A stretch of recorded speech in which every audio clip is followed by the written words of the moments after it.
Perkenalkan, nama saya Hana Aprilia Nurkasana dengan NIM 239303882.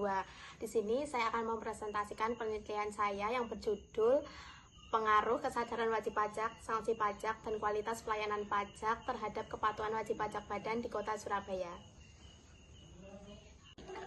Latar belakang dalam penelitian ini adalah pajak reklame. Fenomenanya adalah permasalahan reklame tersebut juga dapat dilihat dalam pengaruhnya terhadap pendapatan asli daerah atau PAD Kota Surabaya yang dikarenakan ketidakpatuhan para penyelenggara reklame dalam membayar pajak terutangnya. Selama tahun 2011, PAD Kota Surabaya dari sektor pajak reklame mengalami penurunan drastis hingga sebesar 30% dari target awal yang ditentukan. Ketua Komisi DPRD Surabaya Muhammad Mahmud mengatakan bahwa target pajak reklame di tahun 2011 adalah sebesar 126 miliar. Tetapi sampai akhir tahun 2011 penerimaan terakhir dari pajak reklame hanya tercapai sekitar 89 miliar 800 juta atau sekitar 71,28% saja dari penerimaan yang ditargetkan. Berikutnya adalah riset gap. Menurut Siti Nurrohman, tahun 2018, kesadaran wajib pajak berpengaruh positif tidak signifikan terhadap kepatuhan wajib pajak daerah. Namun, menurut Gahung dan kawan-kawan, tahun 2024, kesadaran wajib pajak berpengaruh positif signifikan terhadap kepatuhan wajib pajak daerah. Selanjutnya, variabel sanksi pajak. Menurut Sulasti Ningsih dan kawan-kawan, tahun 2023, sanksi pajak berpengaruh positif signifikan terhadap kepatuhan wajib pajak daerah. Namun, menurut Supriyati Ningsih dan kawan-kawan, tahun 2021, sanksi pajak berpengaruh negatif tidak signifikan terhadap kepatuhan wajib pajak daerah. Selanjutnya, variabel kualitas pelayanan pajak. Menurut Hidayat dan kawan-kawan, tahun 2022, kualitas pelayanan pajak berpengaruh negatif tidak signifikan terhadap kepatuhan wajib pajak daerah. Namun, menurut Sihombing dan kawan-kawan, tahun 2020, kualitas pelayanan pajak berpengaruh positif tidak signifikan terhadap kepatuhan wajib pajak daerah. Berikutnya adalah rumusan masalah. Rumusan masalah dalam penelitian ini adalah 1. Apakah kesadaran wajib pajak berpengaruh positif dan signifikan terhadap kepatuhan wajib pajak? Yang kedua, apakah sanksi pajak berpengaruh positif dan signifikan terhadap kepatuhan wajib pajak? Yang ketiga, apakah kualitas pelayanan pajak berpengaruh positif dan signifikan terhadap kepatuhan wajib pajak?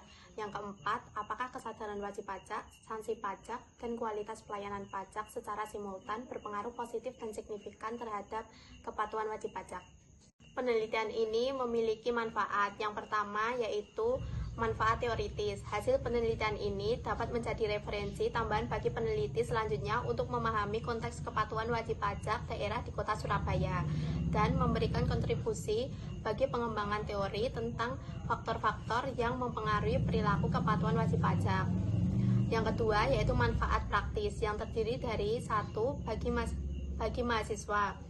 Penelitian ini dapat menjadi referensi dan perbandingan dalam penelitian selanjutnya mengenai faktor-faktor yang mempengaruhi kepatuhan wajib pajak di berbagai sektor pemerintahan dan politik.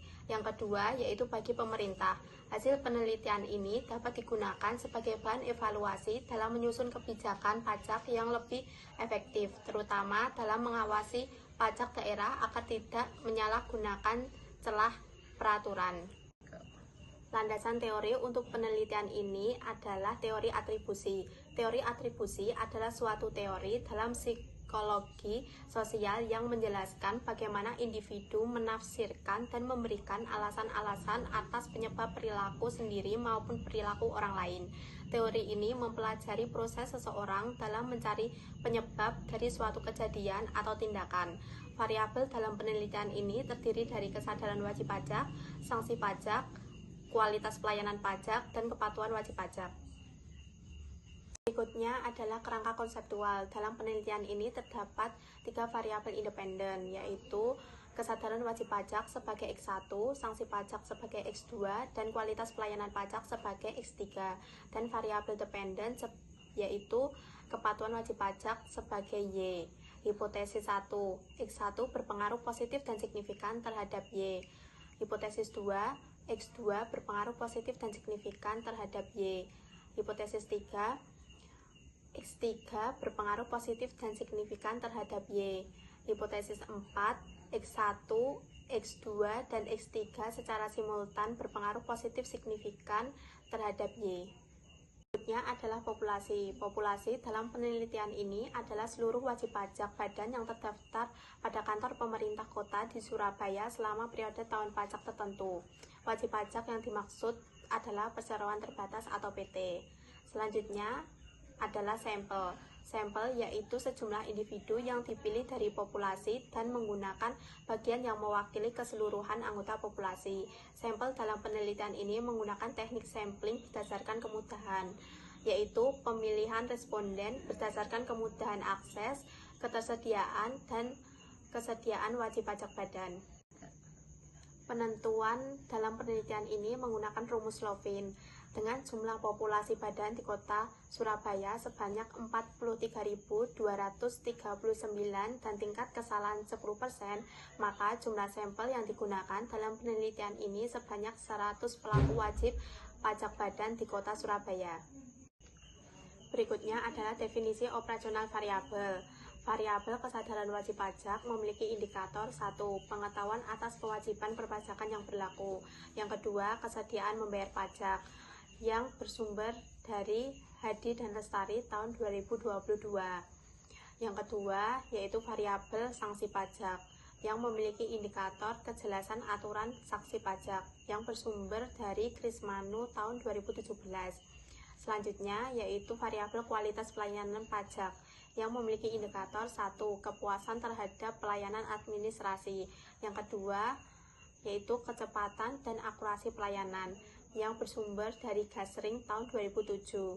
Selanjutnya, yaitu variabel kepatuhan wajib pajak yang memiliki indikator 1.